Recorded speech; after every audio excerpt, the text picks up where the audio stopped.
देवेंद्र फडणवीस ने दो बड़ी बातें कही। उन्होंने कहा कि ये अंडरवर्ल्ड से डीलिंग का मामला है, ये दाऊद इब्राहिम से प्रॉपर्टी खरीदने का मामला है, ये करोड़ों की प्रॉपर्टी अंडरवर्ल्ड के लोगों से, देश के दुश्मनों से लाखों में खरीदने का मामला है और इस मामले को राजनीतिक नजरों से नहीं देखा जाना चाहिए।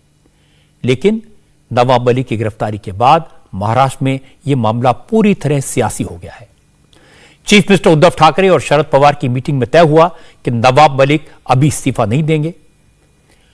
नवाब मलिक की गिरफ्तारी के फौरन बाद शरद पवार ने पार्टी के नेताओं को अपने घर पर बुलाया था। वहां सबने कहा कि इस्तीफा नहीं लेना चाहिए, वो अपने पद पर बने रहें, चाहे वो ईडी की कस्टडी में रहें, चाहे जेल में रहें। कांग्रेस के नेताओं ने भी शरद पवार से मुलाकात की।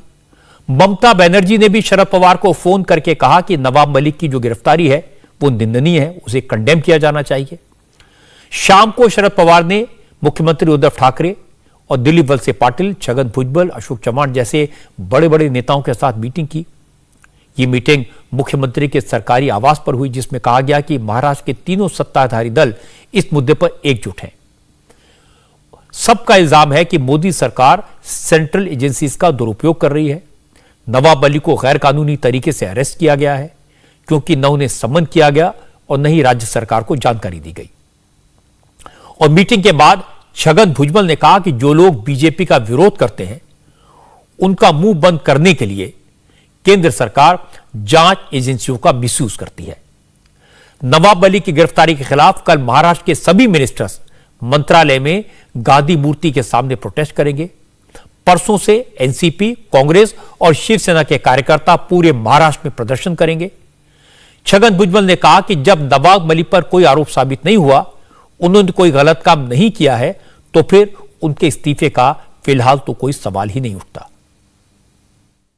इस्तीफा उनका नहीं दिया जाएगा, क्योंकि उन्होंने कोई भी गलत काम नहीं किया है। सिर्फ उनके ऊपर वो अटैक करते थे, विरोधी पक्ष के ऊपर, इसलिए जो है उनको सजा दी जा रही है।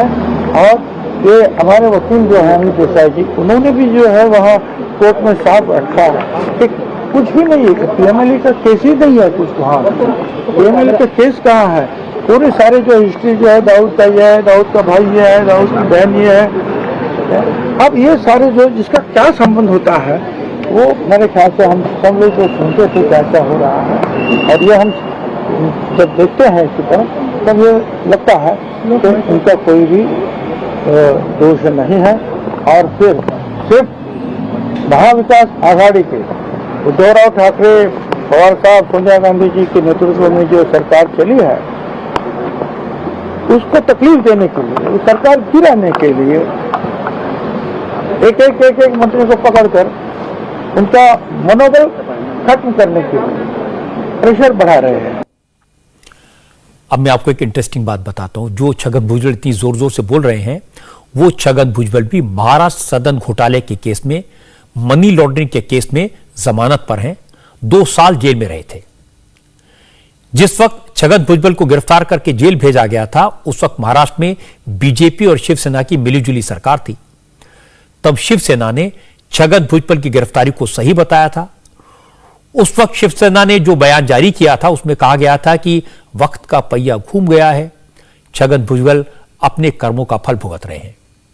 लेकिन आज संजय राउत, शिवसेना के एक और बड़े नेता, नवाब मलिक की गिरफ्तारी को लोकतंत्र की हत्या बताने लगे। उन्होंने बीजेपी की तुलना अफजल खान से की। नवाब मलिक की गिरफ्तारी को पीठ पर वार करने वाला कदम बताया संजय राउत ने। वैसे संजय राउत ने नवाब मलिक की गिरफ्तारी से पहले जो बात कही थी, वो गौर करने वाली है। जब नवाब मलिक को पूछताछ के लिए हिरासत में लिया गया था, तो संजय राउत ने कहा, इस तरह के एक्शन का रिएक्शन बीजेपी को भी भुगतना होगा, जो आज जांच एजेंसियों के नाम पर विरोधियों को परेशान कर रहे हैं। उनका भी हिसाब होगा। देखिए, नवाब मलिक महाराष्ट्र के सीनियर नेता है। नवाब मलिक महाराष्ट्र के कैबिनेट मंत्री है। नवाब मलिक सच बोलते हैं, और वो कितने सच बोलते हैं आपने देखा होगा। उनको जिस तरह से ईडी के लोग घर में जाकर लेकर गए हैं, ये महाराष्ट्र सरकार के लिए एक चैलेंज है।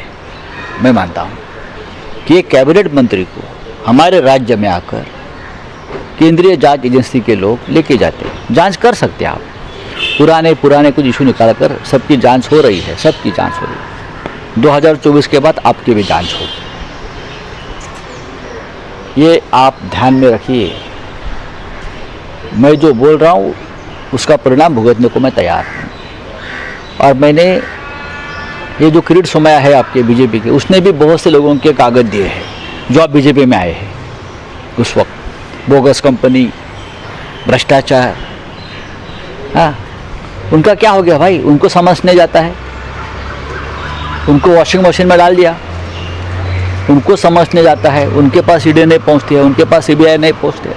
आने वाले दिनों में मैं ये सभी खुलासे करने जा रहा हूँ, चाहे मुझे उसकी कितनी भी बड़ी कीमत चुकानी क्यों ना पड़े। इंडिया टीवी हर वक्त हर जगह डाउनलोड करने के लिए सर्च करें India TV news Google play store या ऐप स्टोर पर।